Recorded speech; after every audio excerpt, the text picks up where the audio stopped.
पता है इसको सब। ये देखें, इसके नए नंबर पे कॉल तो मैसेज पे कब। इंटरनेशनल बैंक डॉक्यूमेंट्स मांग रहा है, जल्दी से सेंड करो मुझे। हम यहाँ ज्यादा देर नहीं रुक सकते, ज्यादा देर नहीं रुक सकते।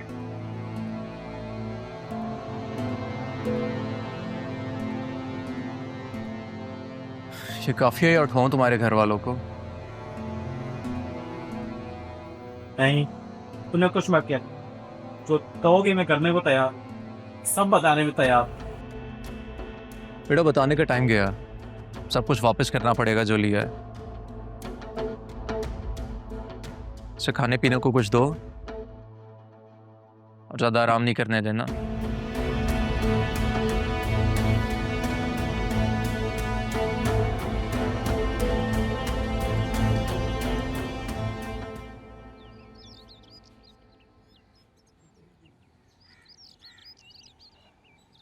हेलो, कैसे हो? आई होप तुम ठीक हो गए। मैंने सुना है कि अरमान तुम्हारे खून के लिए प्यासा हुआ है, तलाश कर रहा है तुम्हें। तुम्हें कैसे पता चला? तुम वो फिक्र नहीं करो कि कैसे और कहाँ मुझे पता चला, लेकिन बस अपने आप को अंडरग्राउंड रखो। किसी से बात मत करना एटलीस्ट जब तक मैं ना कहूँ। ऑडिट वाले भी आए थे, तुम्हारा पूछ रहे थे, मुझे समझ ही नहीं आया कि मैं क्या कहूँ, तो मैंने इतना कह दिया कि मुझे नहीं पता। अब अरमान पीछे पड़ गया, उसको मैं क्या कहूँ। तुम हो कहाँ? मैं तुमसे कहा था ना कि डैड की तबीयत ठीक नहीं है, बस उनको लेके यहाँ आया हूँ।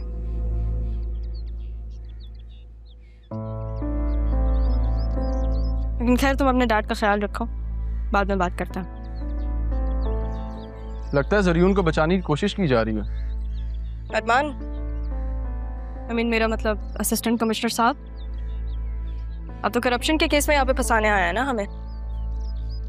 मैं सिर्फ इतना बताने आया हूँ कि ये खेल अब ज़्यादा देर नहीं चलेगा। और रही बात फंसाने की, तो आरएनबी के खिलाफ मैं कभी कोई ऐसा कदम नहीं उठाऊंगा जिससे उन्हें नुकसान पहुंचे। आर को तो जितना नुकसान पहुंचाना था आपने पहुंचा दिया। अब तो आप बतूल बी को प्रोटेक्ट कर रहे हैं ना। जो समझना समझो, बस ये याद रखना कि अब हर वार दिल को चीर के निकलेगा। कल मिलते हैं।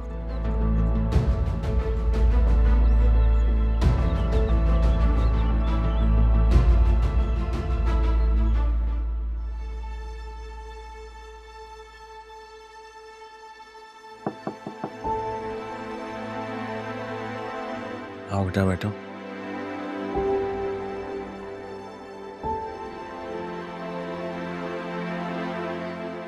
बाबा, मैं आपसे एक बात कहना चाह रही थी। हाँ कहो बेटा, क्या बात है? बाबा, मैं चाह रही थी कि मैं सयोन से खुला ले लूं।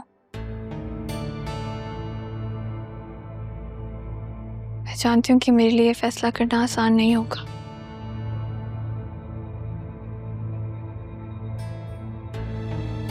लेकिन अब मैं इस रिश्ते का बोझ मज़ीद नहीं सह सकती। मैं खुद को आज़ाद करना चाहती हूँ, हर उस याद से जिसमें मैं कैद होती जा रही हूँ। तुम्हें जो ठीक लगता है ना बेटा, तुम करो। मैं तुम्हारे साथ खड़ा।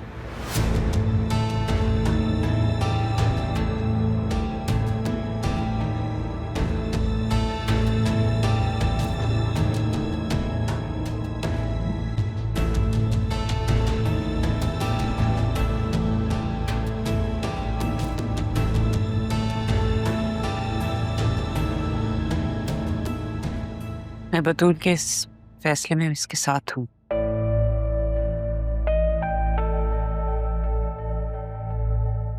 आई थिंक तुम्हें ज़ैनब से बात करनी चाहिए। क्या? अभी बतूल की खुला नहीं हुई है, समझी तुम? जानते हैं।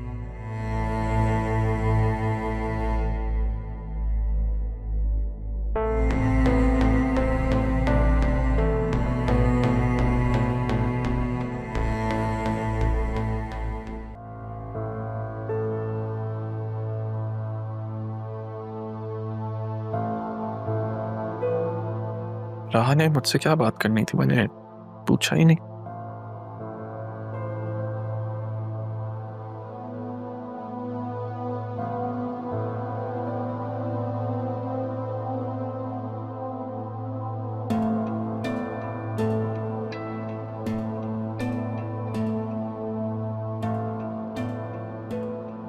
अब ऐसे है तो फिर ऐसे ही सही, तुमसे ऑफिशियली बात करनी होगी। Sure. Hello mister Asif, this is Armaan Sikandar Hayat. आप कल सुबह 9 बजे कमिश्नर ऑफिस पहुंच जाए। This is an official message.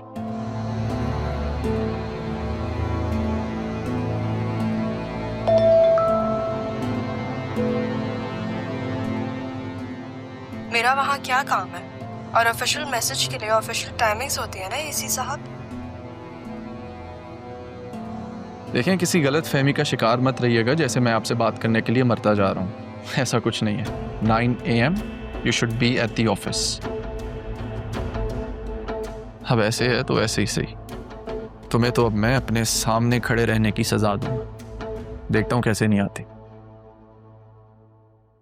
किसकी बात हो रही है? कौन आने से इनकार कर रही है?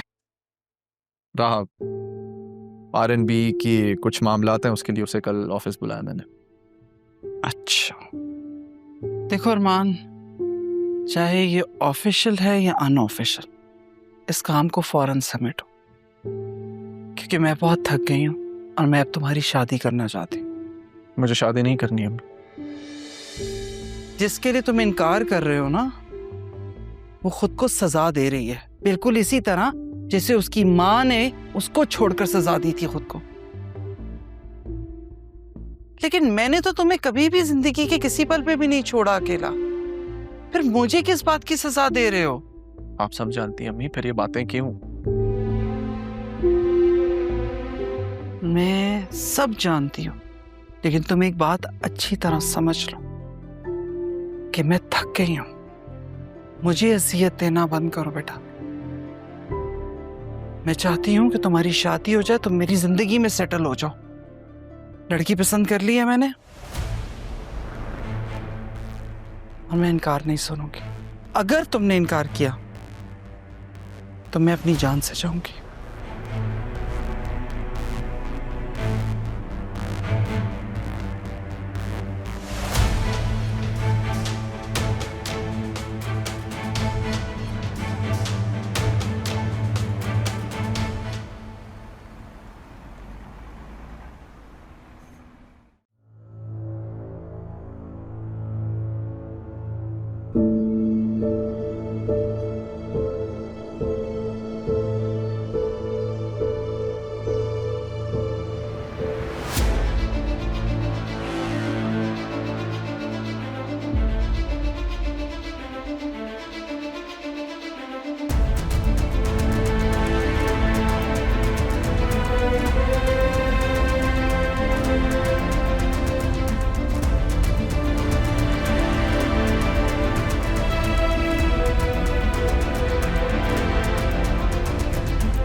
Excuse me. एक्सक्यूज्ड। मैं 9 बजे से आई हुई हूँ, 1 बज गया, और कितना टाइम लगेगा? सर तो मीटिंग में चले गए। क्या? कौन सी मीटिंग? मैं तो कब से यहाँ पे बैठी हूँ, मैंने नहीं देखा उनको जाते हुए। ये मेरा कसूर नहीं है, वैसे उन्हें गए हुए 1 घंटा हो गया। हाँ तो ये मेरा भी कसूर नहीं है, मुझे किसने बताना है? और फिर आप लोगों ने मुझे बुलाया क्यों था अगर उन्होंने जाना है तो? आप अपनी फाइल्स दे दें और कल आ जाइएगा। अरे कौन सी फाइल्स? आप लोगों ने यहाँ पे मुझे इंक्वायरी के लिए बुलाया है। बिना फाइल्स के कैसे काम होगा मैम आपका? आप कैसे सर से बात करेंगी? कल आप अपनी फाइल्स के साथ आ जाए। और वैसे भी आपको ना सारी डिटेल्स ईमेल कर दी गई थी। जी थैंक यू।